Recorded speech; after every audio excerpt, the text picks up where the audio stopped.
So I'm going to talk about 3 lessons, and they are teaching 6 big ideas in the Constitution, a constitutional scavenger hunt for political cartoons, and representing Congress.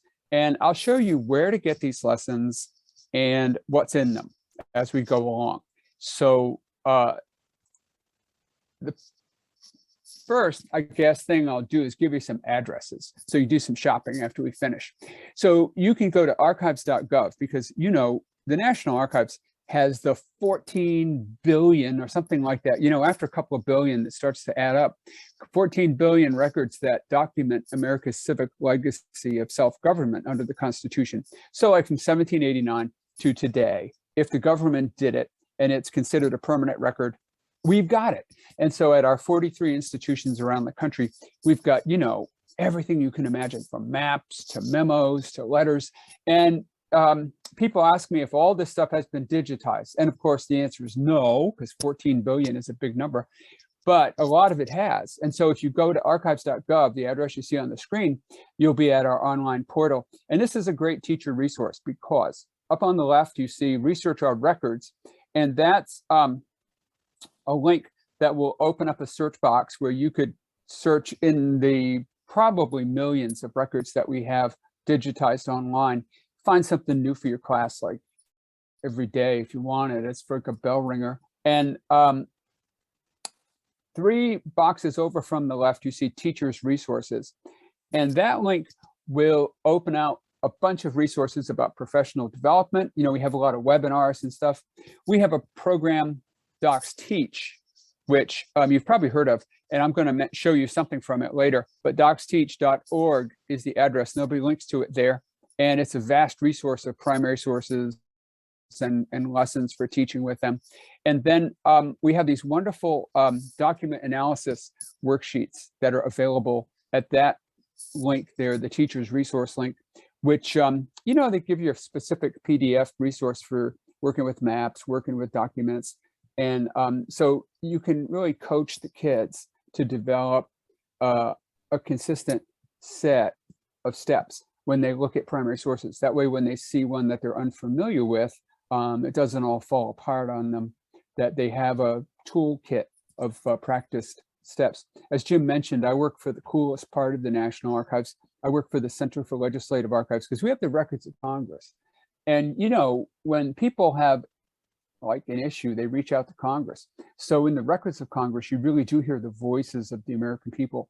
What were their aspirations? What were their anxieties at different points in our history? And remember, you know, Congress is the only directly elected branch of the federal government.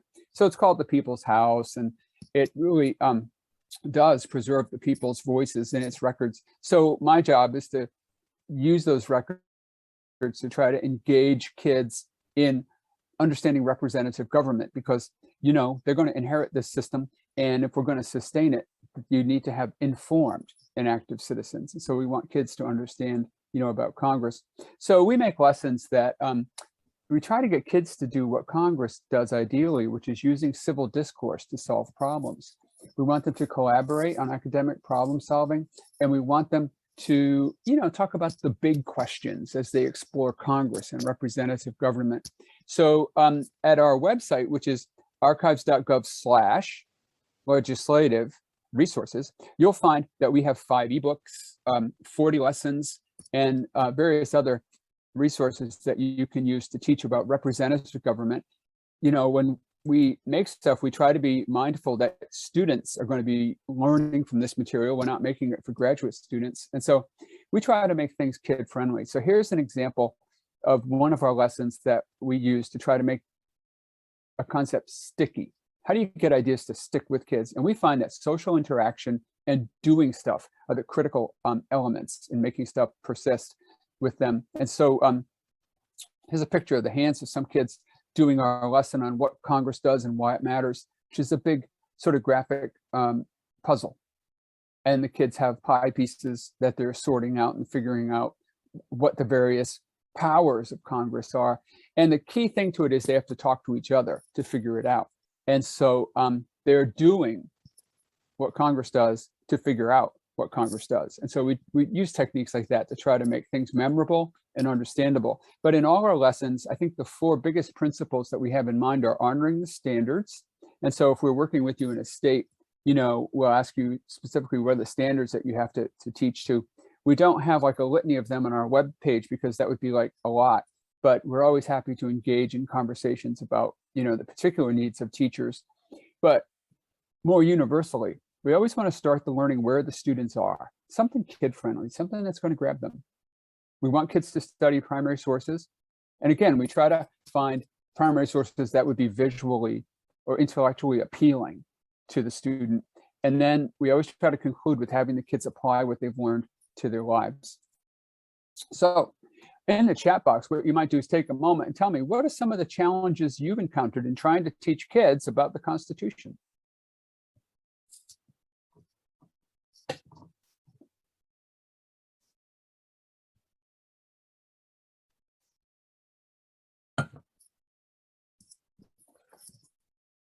Yep.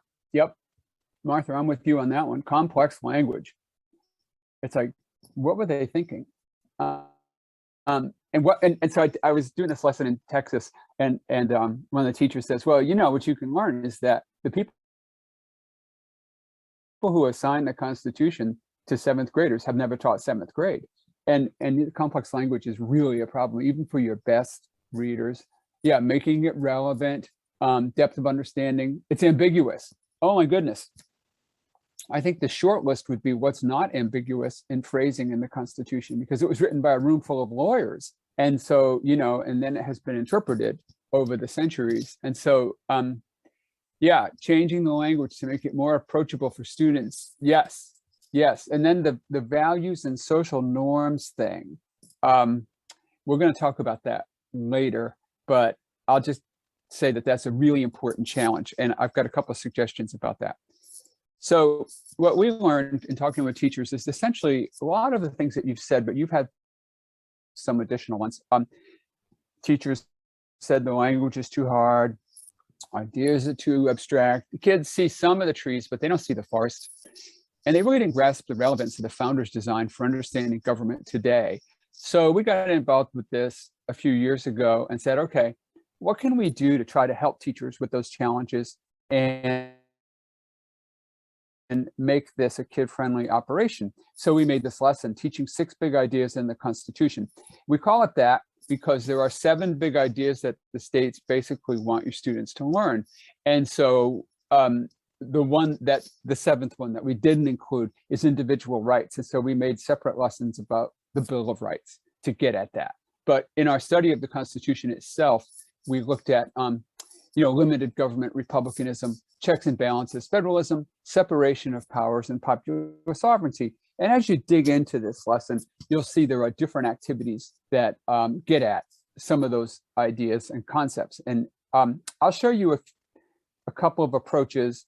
I want to start with showing you the first level of analysis that this lesson gets you into, because that's been the most popular. And so in this lesson, we're going to take a look at the founder's design by making a map of the Constitution. So the students are going to work in collaborative groups. And the way they're going to work is that each group is going to calculate the comparative size of one of the 7 articles. And then the 7 groups are going to work together and contribute their findings to a 100-cell table that's going to illustrate the sequence and size of the articles. Dead simple idea. But I think what it will illustrate is that one of the ways you can get kids to understand abstract or complicated concepts is to make them visible, make them visual. And so that's what we did with the Constitution. And so what we're going to have the kids do is to really simply just figure out how many words are in each part of the Constitution. And, if you open a transcript in like Microsoft Word or something of the Constitution, and you highlight the whole thing, you know how many words. There are 4,379 words in the Constitution. Now, that's debatable because it depends on where you stop counting. And if you go to Article 7, after the first sentence, it continues with a whole lot of stuff about, done on this day, yada, yada, yada. oh, and this is a mistake, so we fixed it later, and other comments like that. If you include all those, you get a different number. But if you just stop at the end of the first sentence of Article 7, where they quit talking about ratification, you get 4,379 words. It really doesn't matter what total you get, because it's not, the idea is the concept and the division of things. So, all right, we know there's 4,379 words. Well, if you just highlighted part of it, like the preamble, there are 52 words in the preamble. And if you highlight it at the lower left of the screen, you'll see 52 over 4,379. So can you work with those quantities to make the Constitution kid-friendly? That's what we wanted to do. So you get your quantities, and then you're going to make a map. And when we first did this lesson in the pre-COVID era, we would ask the teachers to print this map out really big, so that it was, you know, like a couple of feet across and a couple of feet high. And then you give the kids marker pens, and they would collaborate to make a classroom version of this, because that gets them out of their seats and talking to each other, and kids love having something to do. And so figuring out the number of rectangles they have to color in for their article of the Constitution, and then coloring them in, actually it turned out to be a really popular activity. And I got to tell you, it has been especially popular doing this with groups of adults, because we all love to do this kind of stuff. And so, you know, that's the first dead simple step. And so again, if you look at the Constitution, each part of it is bigger than the other parts, or smaller than the other parts. They're all different sizes. And so you can see the preamble is 52 words. Article 1 is almost half of the Constitution. Article 2 is, you know, half of that, a quarter. Article 3 is small, and so on, down to poor old Article 7, which only has 26 words. So, you know, you take those and you do the math problem of dividing 4,379 into 52. And when you do that, you'll see how much of the Constitution the preamble is. And then, you know, so you come out with a result that you can then chart. So if you take the preamble, do the math, you find out it is 0.0118% of the Constitution. And then, of course, you move your decimal point over 2 places to the right to change it into a percentage, and it's 1%. So we know that the preamble is 1% of the Constitution. So we get out our handy crayon and we color in one of the rectangles. 100 rectangles, each one equals 1%. Okay, now, then what you're going to do is you have everybody do that with theirs. And so the different groups will go in and fill out this map, and have them do it the different color for each article, and have them do it in sequence.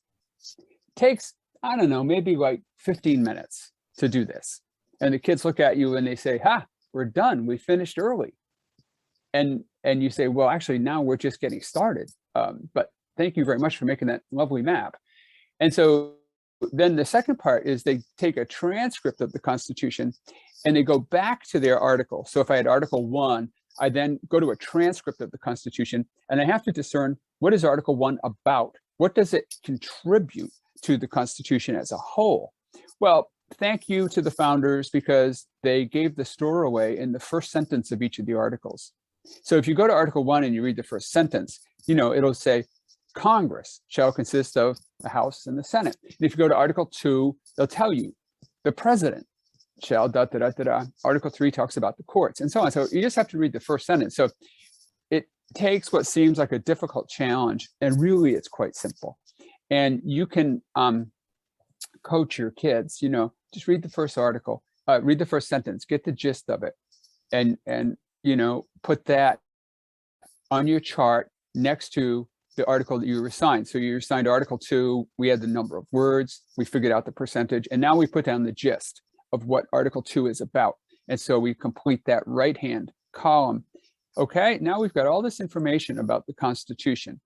If we just think about that task of what does a part of the Constitution contribute to the whole, you can see just from looking at the preamble, basically the big idea.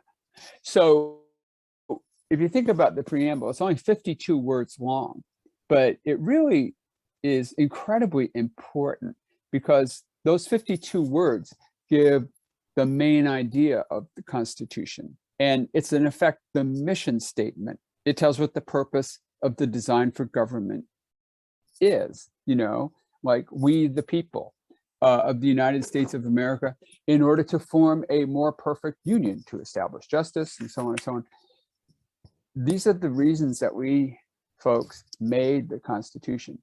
So it basically is the thesis of what follows.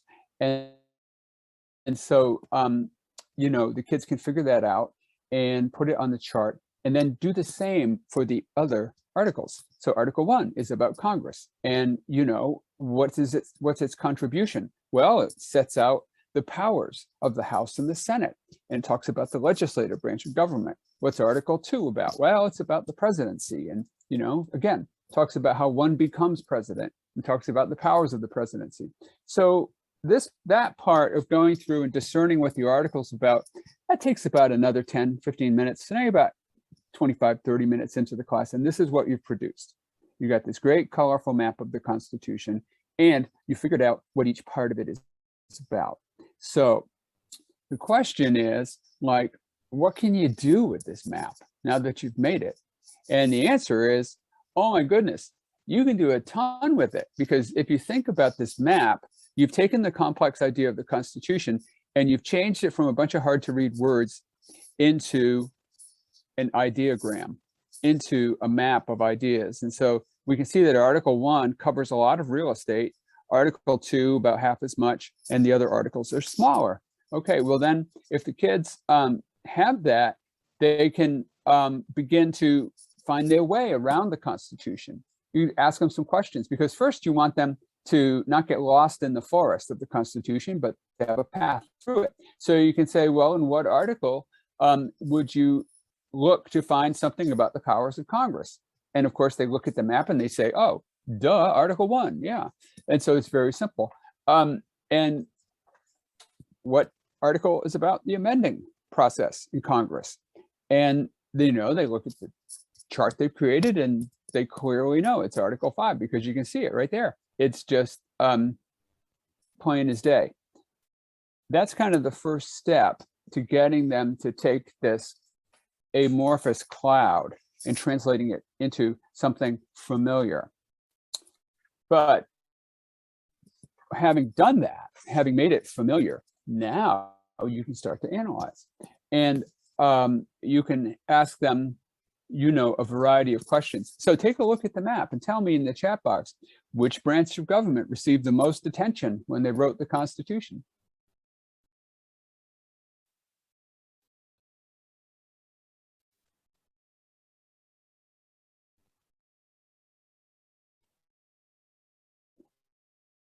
And so you would see they were most, they wrote about Congress. And you could argue that because, well, they talked about that first, and they talked about that the most. What does the map suggest about the relative importance of Congress and the president to the founders? Which did they think was a more significant part of the government, in other words? And again, by making it visual, you've created, now I'm not saying that this is historically 100% the case, that all the founders felt this way, but it creates a visual hypothesis that you can test, and it creates something we can talk about and discuss as a starting point to coming to know the Constitution. And so, you can ask yourself, hey, how does this map reflect questions about government that came out of the Revolutionary era? Why do you think, kids, that they made Congress so big and the presidency so small? Do you think it had anything to do with that King George III guy and the accusations of tyranny? Do you think they wanted to keep power closer to the people, perhaps? And so, it gives them a visual metaphor that they can decode to think about historical questions. If we were designing this today, if we had a constitutional convention today, would we follow the same plan? Maybe, maybe not. And the corollary to that is, they see somebody on the television and that person says, we ought to go back to the Constitution the way the founders wrote it. You say, really? Is our experience of government today similar to what we saw represented in this map? And it's not the case that it is. And so when you look at this map, you can say, I don't know, do we give that much power to Congress? Do we give that little power by comparison to the presidency? It's the executive branch of government where you have all those agencies, the Department of Transportation, the Department of the Environment. Is that really smaller than Congress with its 535 members? And so, you know, you've got some things you can talk about and starting points to get kids to think about how does government change over time? And although the Constitution is a design, how closely should this design be applied to government? Is it a theory or is it like a rule book? And, you know, people debate that question all the time. But the important thing is not the answer, but it's getting kids to jump into that debate and to take an informed understanding within that debate so that they'll be informed citizens. Because when you vote in elections, you are answering questions that all the time come back to constitutional questions. So, you know, you're thinking about this. And another thing we've done with teachers is a historical reflection is to say, okay, take a pie chart and say, how would you change this pie chart to reflect the Constitution as it was written? Are the three branches similar?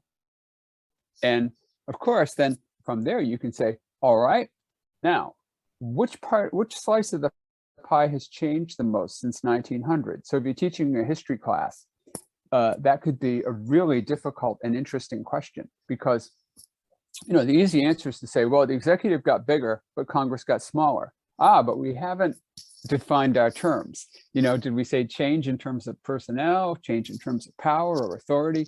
And so you teach kids to think by engaging them in questions that don't lend themselves to just snap black and white answers. And so, you know, with the kids, the question of, is this how government is today, is a good question. And I've done this for a few years with a lot of groups, and current events always changes this pie chart operation because, like, when the impeachment was happening, of course, the legislative slice got real big and the executive branch shrank.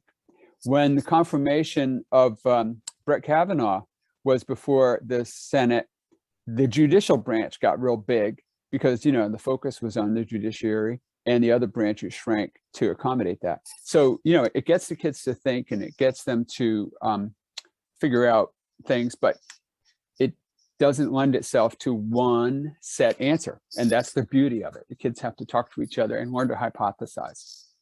Now, if you like that, and if you think that mapping activity would be good, I also want to point out that in Docs Teach, and I put the address for it at the bottom of the screen, we have the same lesson basically translated into a slightly different activity.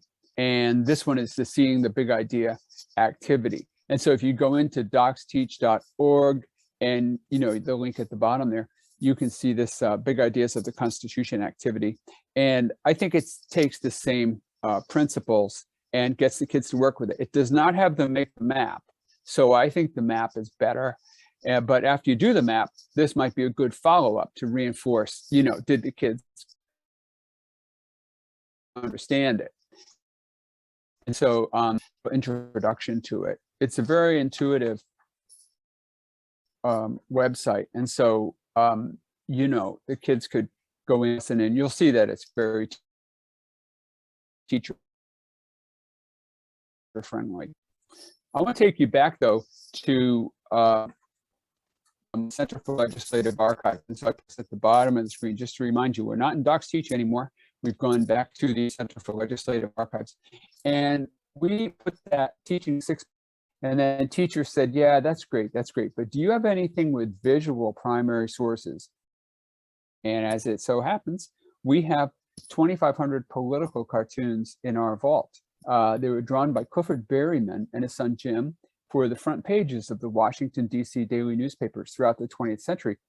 So we thought, hey, this is an idea. We could make a lesson where you take political cartoons and you have a scavenger hunt. And what you do is you match up political cartoons to the, hey, about what big idea is best represented in this cartoon. So again, you take and you have a scavenger specific moments of time, but we use them as sort of timeless icons. We sort of take them out of their context and have the kids look at them. And what we want to do is teach the kids to collaborate, teach the kids to decode visual primary sources, and get them digging and thinking about the Constitution.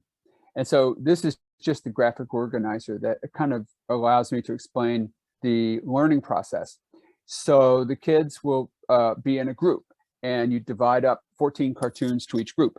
And so what they will do is each kid will look at a couple of 1 or 2 cartoons, and they'll on their graphic organizer write down a description of the cartoon and the part of government that it's its primary focus. So they could, if you've done the map first, they can refer to the map, as you'll see in just a moment, and figure out which branch of government based on mapping the Constitution. Then they could look deeper using a transcript of the Constitution, and they could try to find a place within article that this cartoon represents. And what's kind of good about this lesson is if I did Article 1 in the mapping activity, now I've got cartoons that force me to dig into Article 3, Article 4, and I really get to know more about the document. And then present conversations where we meet in small groups and we talk about our read on that cartoon, and maybe we update. Maybe we say, oh yeah, I thought that initially, but after talking with you folks, I think I need to change that a little bit, because actually I think it should be Article 1 and not Article 5. And so the kids will use peer interaction to reinforce and strengthen their understanding. So that graphic organizer gives you an idea of the process. Here are some of the cartoons. So, you know, at first the child might find it baffling, but the whole point is to teach them how to take things apart and how to look. And so, you know, we're going to take this cartoon and we're going to say, okay, how can this relate to the Constitution? What are our clues to content? And we see that it mentions the census at the top, and we can see there's a Uncle Sam. And, you know, I've been mystified and surprised. You take for granted people recognize icons, but when I work with kids, often children do not recognize who this figure is. And they'll say to me, well, you know, who's that guy? Who's that guy in that, you know, that suit? And I say, well, let's talk about how he's dressed. What's he have on his vest? And what does he have on his pants? And where else have you seen those? You know, oh yeah, he's dressed in the flag. And so, you know, I'm okay, we need to do this, but hey, if we do, that's what we do. And so we figured out that's Uncle Sam, and he's telling a person who has house written on his vest that it's time to measure him up again. And you see a little teddy bear. Clifford Berryman invented the teddy bear. So the teddy bear is being cute, as he always does in Berryman cartoons, and he's holding a tape measure. So where in the Constitution would they talk about measuring the house? So, you know, you think back to the map, and we know that if it's about the house, it has to be about Congress. Therefore, from our map, we know it has to be Article 1. Okay, so then we say, where in Article 1 can we find language that would relate to it? So, you know, Congress, Article 1. Pretty simple association, but the harder part is to go in then to the language. Now, this part, I always caution teachers not to just jump into this, because this puts you right up against the difficult language of the Constitution. So even if you don't go this deep, if you just have the kids study which part, which article, you've already covered a lot of good ground. But if you can perhaps think about guiding them and doing a couple of these yourself with them to model first. Okay, so we take this cartoon, and in Article 1, Section 2, they say the actual enumeration shall be made within 3 years, within the first meeting of Congress of the United States, and within every subsequent term of 10 years. They're talking about the census without mentioning the census. Can your children make that inference? And the answer for some of us is yes, and some is no. It depends on the readiness level of the students. But even if they are ready to make that leap in terms of interpretation, you want to look first and see what words you might want to help them with, like enumeration, before they jump into this. But again, we gave an answer key, so you can go in and kind of pre-think it and figure out what you need to coach. We had to make it like hard enough so that it would be applicable to students who are sophisticated. But we want teachers to understand that, you have to, the kids you teach, and we don't. And so you have to be ready to kind of make things accessible. Here's another example of that. I think this is a wonderful activity because it doesn't have a right answer. But if you're teaching really younger children, like say 7th graders, the fact that it doesn't have one right answer, it might make them a little crazy. But here you see a cartoon, and your question is, what's this cartoon about and how does it relate to the Constitution? Well, you see a guy in an armor suit, and the sign next to him says, latest spring style to be worn by gentlemen nominated to be members of the US Supreme Court. So we've got a lot of constitutional ideas here. We have nomination, we have the Supreme Court, and we have that old-fashioned sexist language that only gentlemen would be nominated to the Supreme Court. And of course, that's no longer the case. But this viewer is saying it's not a bad idea for a person nominated to the court to wear such a suit. And if you think back to the recent confirmation battles, you might agree. So where in the Constitution would you find a section that relates to this cartoon? Does anybody have a quick answer? Where would you put this cartoon if you're saying, what does this reflect about the Constitution? Which article does this cartoon most closely show? Oh, you say Article 3, and I would tend to agree with you on because there's not one right answer, there's several right answers because it mentions the court. So you would say Article 3. Now, another person might say, yeah, but nominated, and nominations are made by the president, so maybe that's about Article 2, and we could debate that. But then a third person might say, yeah, but that's not all. So you could say that there's more than one answer, and for the kids who can handle a little bit of ambiguity, that's a very good thing, because you teach them there's a lot of gray in the world. There's not exactly right or wrong answers. There are supported answers and not as well supported answers. So you could look at Article 3 and they talk about the Supreme Court. You could look at Article 2 and they talk about the nomination power. But you look at that armor suit and maybe you're talking about Article 1, because it's when you go before the Senate that you really need to be protected. So all three of those articles could be supported as answers, and it gets kids to think. So, in an activity like this, what you're doing is you're getting kids to talk with each other about the Constitution. You're getting them familiar with the landscape of the Constitution. And you're doing that through collaborative activities that are going to reinforce the concepts that they're discovering along the way. Now, I want to talk with you a little bit about a third approach, which is an ebook. And we called this book Representing Congress. And again, it's based on the political cartoon collection that we have in our vault. And it is the same body of cartoons that we made the scavenger hunt from. And so we heard from teachers that getting kids to work with visual primary sources was really challenging because the kids simply don't know where to look. And we were kind of surprised by this because we think about how kids live in this visual culture where they're sort of constantly saturated or bombarded with visual media messages. We thought, they must be really good at working with this stuff, but we're told they're not. And so what could we do to help? So we made this ebook and we chose political cartoons that would talk about the Constitution, and we're told these are the chapters that we organized cartoons in. First, we have some cartoons that show that Congress and the Constitution are illustrated with Articles 1 and 2 kind of being represented in cartoons. The second big idea that we wanted to get at is that how Congress is the elected representative branch of government. The third big idea is about how Congress makes laws for the nation. The fourth is about how Congress and the president balance one another. So that kind of took care of the constitutional part. But then there are two other aspects of Congress that you really need to know, even though they're not explicitly in the Constitution. And the first is about the two-party system.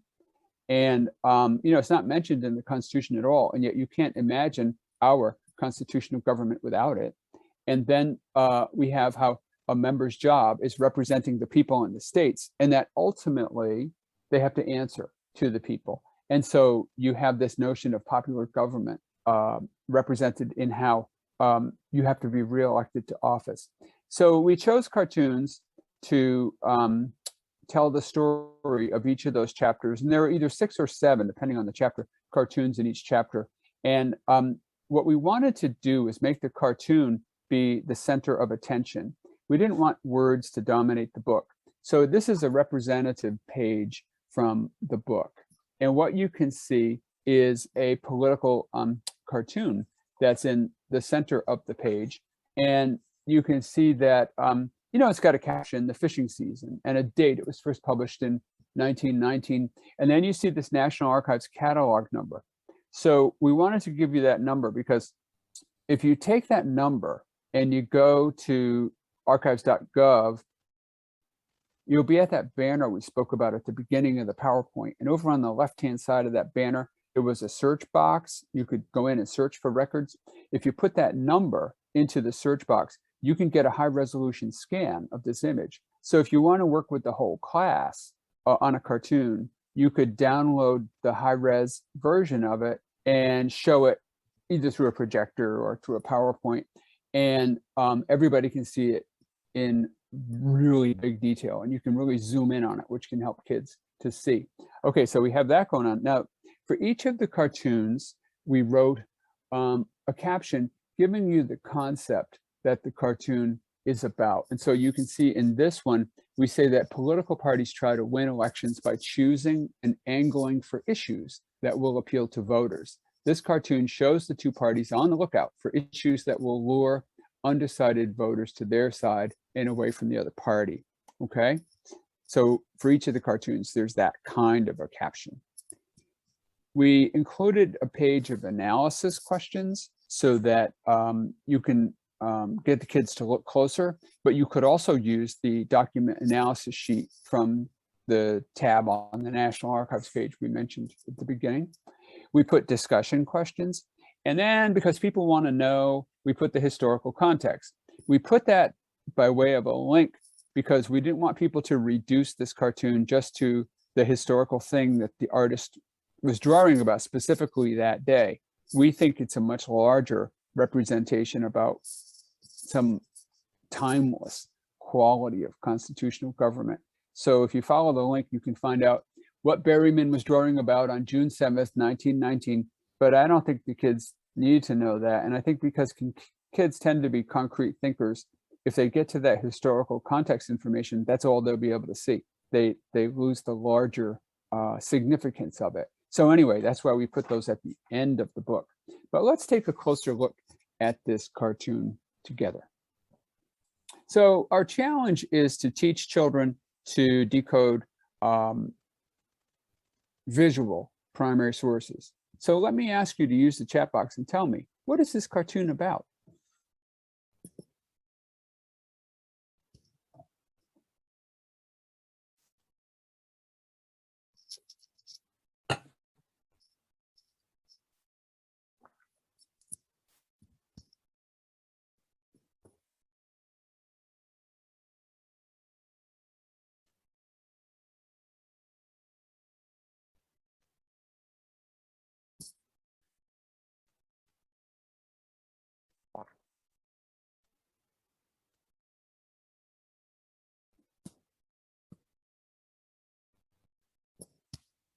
Well, Martha, that's a very good observation.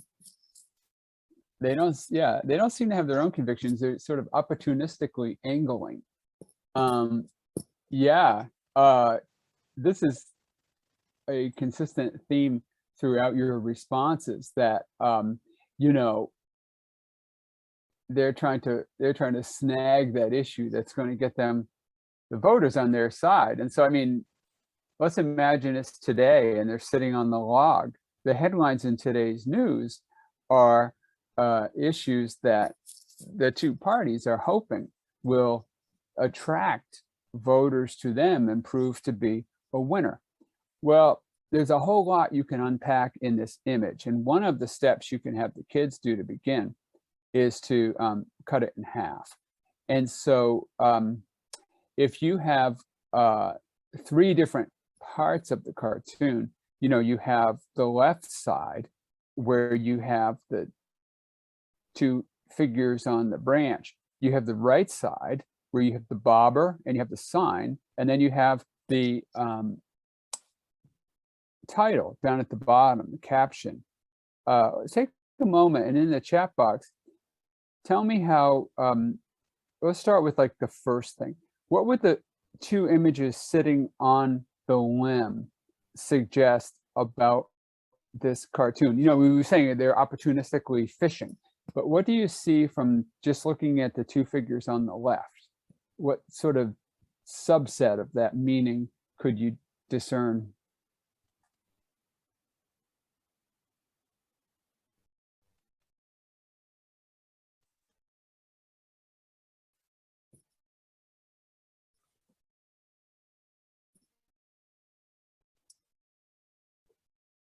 Yeah, that's a good point, Chris, that again, as I said with Uncle Sam, Berryman was assuming his audience understood the donkey and the elephant, but you know, do kids today?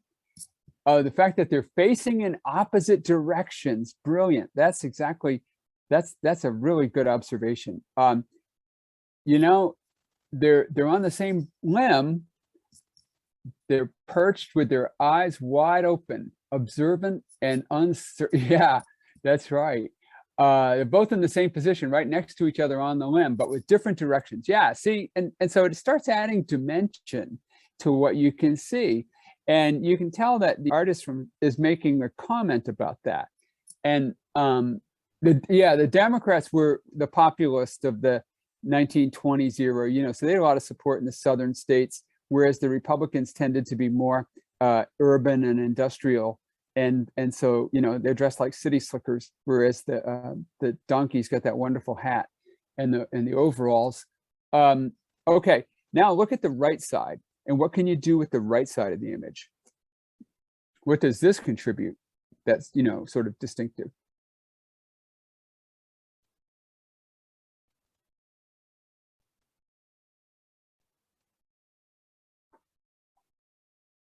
Yeah, they're in a swamp. I wonder where that image originates, that political metaphor about the swamp. But the issues are not evident. The pool is murky. Yeah, good, Chris. And you know, it's the campaign issues pool, and the fact that it's murky and swampy is important. And you know, it seems to me like they're sharing a can of bait, and it seems to me like they're using similar fishing techniques. They both got the willow pole and the classic bobber, and nothing appears to be biting. That's good. So you know, you get people to look closer at the cartoon and not just settle for one quick analysis, and the kids can learn to look and see and start thinking about point of view and history. And you know, it's all about how do you get them to start with the easy factual information and notice all the facts they can notice before they start to leaping to an interpretation. And so, you know, with this ebook, we thought we would give you a tool that would give you like 3 dozen of these cartoons that you could use to have them do that kind of thinking. And, you know, the red line across it, of course, suggests that one of the things that I always do with cartoons is cut them in pieces. And you give the kids maybe one piece first and then the second piece later, as we just did. Or you could give some of the students the left side, some of the students the right side, and get them to think about it. But I hope that, you know, studying these cartoons from this ebook gives you, like, you know, you could start with the mapping, and that lays down a foundation. Okay, here's the architecture of the Constitution. And then you go to the scavenger hunt. And the scavenger hunt gives you an opportunity to maybe dig a little deeper into different parts of the Constitution, so the kids don't just know one article. And then you could do that docs teach activity where, you know, they go in and they sort of reinforce their understanding. And then you could have some fun with these political cartoons. You could just pick a couple from the book, and maybe you wrap up the lesson by, you know, seeing if they can use these visual primary sources to reach some conclusions. And so, you know, I think that this is like a set of resources that's like a buffet. And I hope what you'll do is you'll go in there and see how it can meet the needs of your students. It's not like a one-size-fits-all operation, but it's not a one-size-fits-all world. Well, one of the things your kids will have produced, if you're able to do this in person, and you can print a big version of that mapping activity, is they've created a map. And then how can you use this map going forward? And I think I saw in the chat box a few minutes ago about associating news stories to different parts of the Constitution. And I think that'd be a great idea. So if you could keep this up sort of as a bulletin board, you know, when kids are seeing news stories now about the budget resolutions, well, it's Article 1. And the foreign policy issues with Afghanistan, primarily they're going to see them mentioned about executive branch agencies, either, you know, the military, the presidency, or some other aspect of the government. Are there important court cases? Well, so you could sort of illustrate your map with news stories over time, and it gets kids to reinforce the idea that you know, the Constitution matters, and it's really the basic map of how we think about government. The one article I would really emphasize, that I would stress with the kids, is Article 5. And I would have them take a look at the language of Article 5 and notice that there is a path to amendment. And that door is open, but the barrier you have to get over to go through that door is very high. And you might get them to think about, what are the processes by which an amendment can be introduced, and what are the processes of ratification that it has to survive. And you can get them to realize how there've been like 11,000 proposed amendments over time, and only 27 of them ratified. And so, you know, it helps them, because as voters, they often hear campaign messages that say, well, I'm introducing an amendment to do this and that. And you might think, oh, well, then that's going to happen. Maybe not, because the odds are stacked against constitutional amendments. And so there might be a question of what has been the most frequently proposed idea for a constitutional amendment, and that is an amendment to ensure the equality of the sexes. An ERA has been the most commonly proposed amendment. And so it's really an interesting operation to get them to think about Article 5 and how its flexibility has perhaps contributed a lot to the fact that the Constitution has lasted for all these years. So I hope that, you know, what I've been able to do is give you a suggestion of kid-friendly ways to talk about and think about the Constitution. And, you know, as they say in advertising, there's more. If you go to our website, you can see that we have some cool lessons. I mentioned what Congress does and why it matters, but we also have a great lesson about the legislative process. Again, it's a big oversized graphic where the kids talk to each other and sort out the process by which ideas are translated into legislation.